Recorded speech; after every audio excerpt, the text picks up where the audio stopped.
I was wondering what you think about things like voluntary roles and governorships and trusteeness as Mm. career progression or support mechanisms around your Mhm. HE career.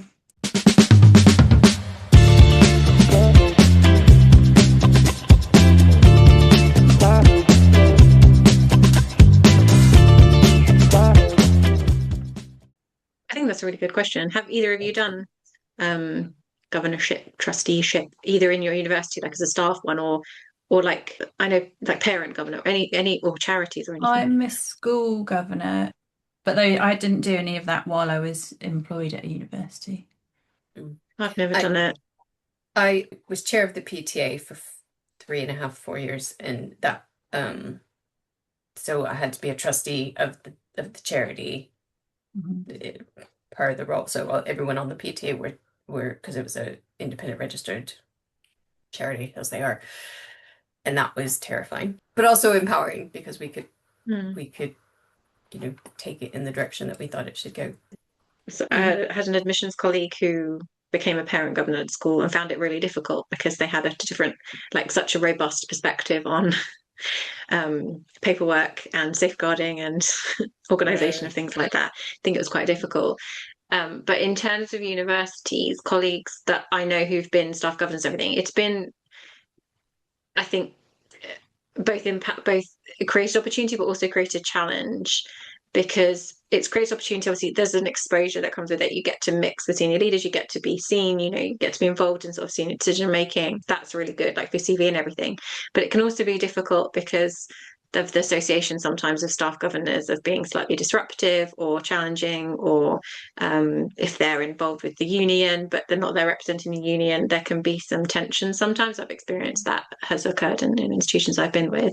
I think it could be really beneficial, but I do think it could be quite exposing. Like we can all think of institutions that have got into quite serious trouble and the governors have been landed with that. And as a staff governor, do you really have much influence? Probably not. I mean, you're an employee. Um, but you may have some kind of not some sort of responsibility. I don't know all the details, but I think it's important to be really considered about what you might before you get involved in something like that. I often say that some of the some of the biggest lessons learned in terms of managing people and communication were through my volunteer roles and not at all to do with my Yeah. formal employed roles, because you really have to, these people they are volunteers, they have absolutely nothing that says they have to do what you say. There's no compulsion whatsoever to follow your lead. And so you really have to learn how to build bridges and build relationship and play the long game to build capacity in that team or that structure where without any support, you don't have a line manager. If it's like in a school context, something, okay, you might maybe the head teacher or the leadership of the school or previous members of the board might have some guidance, but there's no scaffolding. You are Mm. you are trying to build this thing and trying to keep it going. So it's a very different environment to hone your craft. It's funny that it ended up echoing earlier experience when I was at university as an undergrad. I worked as a tour guide on campus, and I ended up becoming the sort of head tour guide and coordinator, and was responsible for creating the schedule and training new volunteers and all of that, revising the script for the campus tour. And yeah, that was my first encounter with it, where like you can't be abrasive, you can't just tell people what to do because they don't care. If it's inconvenient to them, they're just not going to show up, and then you're left holding the bag. And it's quite ironic that I ended up in a very similar position many years later, and Mm. learned those lessons in a much more effective way, I think, the second time around. You've given me flashbacks, Kelly, to when I was a I'm sorry. prefect at school in sixth form, but I do think that working with volunteers is the most difficult thing you can do because it's so variable, and but it's really good for honing your communication skills because your skills of persuasion come into fore, I should think. I Mm. think it's interesting as I come across this quite a lot at the moment where I have clients or people I've been talking to who are trying to grow in their career and they're like, right, so I'm applying for this job at like senior manager or, sort of first leadership level roles. But like I don't really have much management experience. I'm like, all right, so the fact that you're the chair of the women's network for the entire university, and they're like, yeah, but that doesn't count. Like, yes, it counts. And I think there's so much of that that is just being discounted, but it's really similar where you have this sort of sense of mission and responsibility, and you're trying to achieve something bigger than yourself through people who Mm. have volunteered their time. And then, on the other flip side of it, you've got all these like people who are like, right, so now I'm trustee of something or other, like really important, and really being very purposeful in seeking out those opportunities specifically for their career progression. I think it's really interesting to see Mm. how people think of those roles and responsibilities and how they relate them to their career and Yeah. use those examples in interviews and applications and things. Because some people are so intentional, and some people it's like, oh no, no, that's just a heart-led mission thing that I do on the side. It doesn't count. I'm like, it all No, counts. it really does. I interviewed someone a couple of years ago. They'd been a temp with us, like in clearing. They'd been a temp, and they were excellent. They were like a senior level temp, absolutely phenomenal. They graduated and they were looking for like we had a maternity cover job, so they applied for an admissions job, and we knew they were good, right? Already knew they were good and everything, but obviously went through the interview process. It's the one and only time I've been absolutely like stunned to silence in an interview.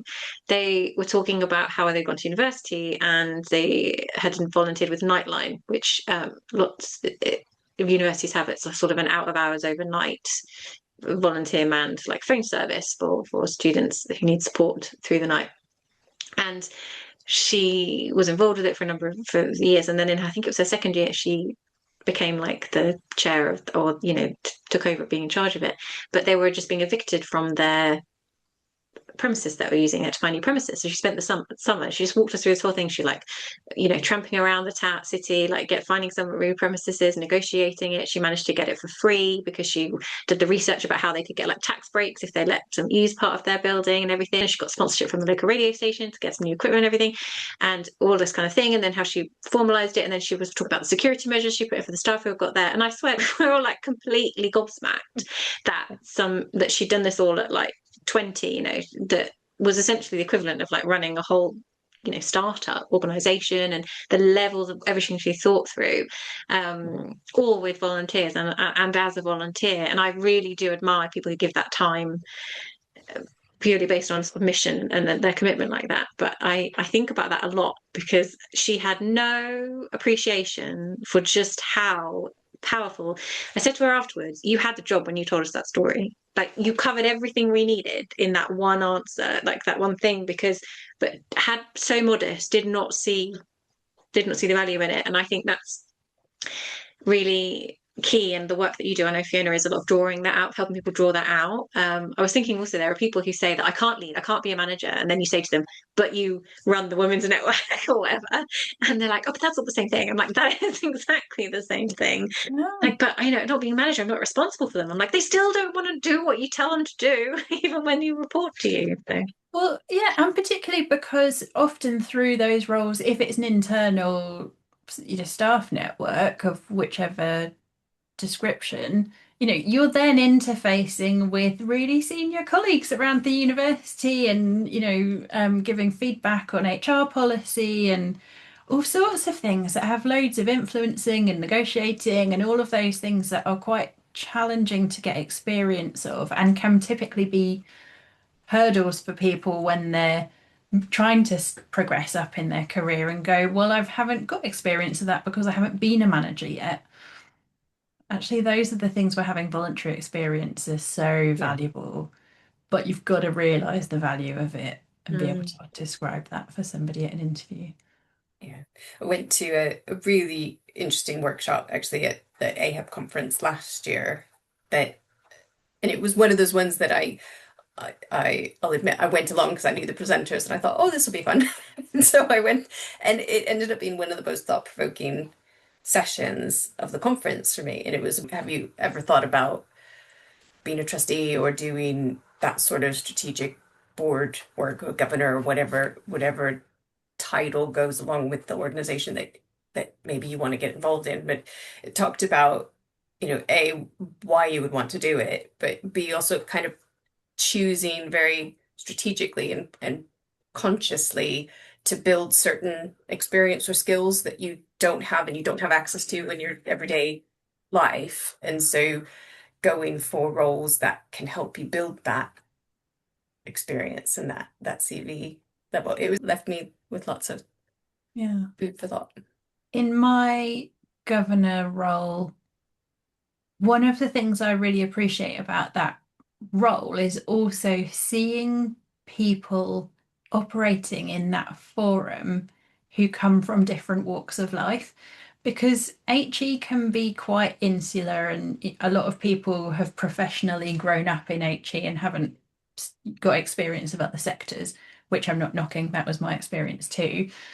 Um, but it means that you only really see how people, I think it's changing more now that there's a lot more people coming in at senior levels from other sectors. But, 5 or 10 years ago, that was much less common, I think. And so you would only really see as people operating in a sort of HE way.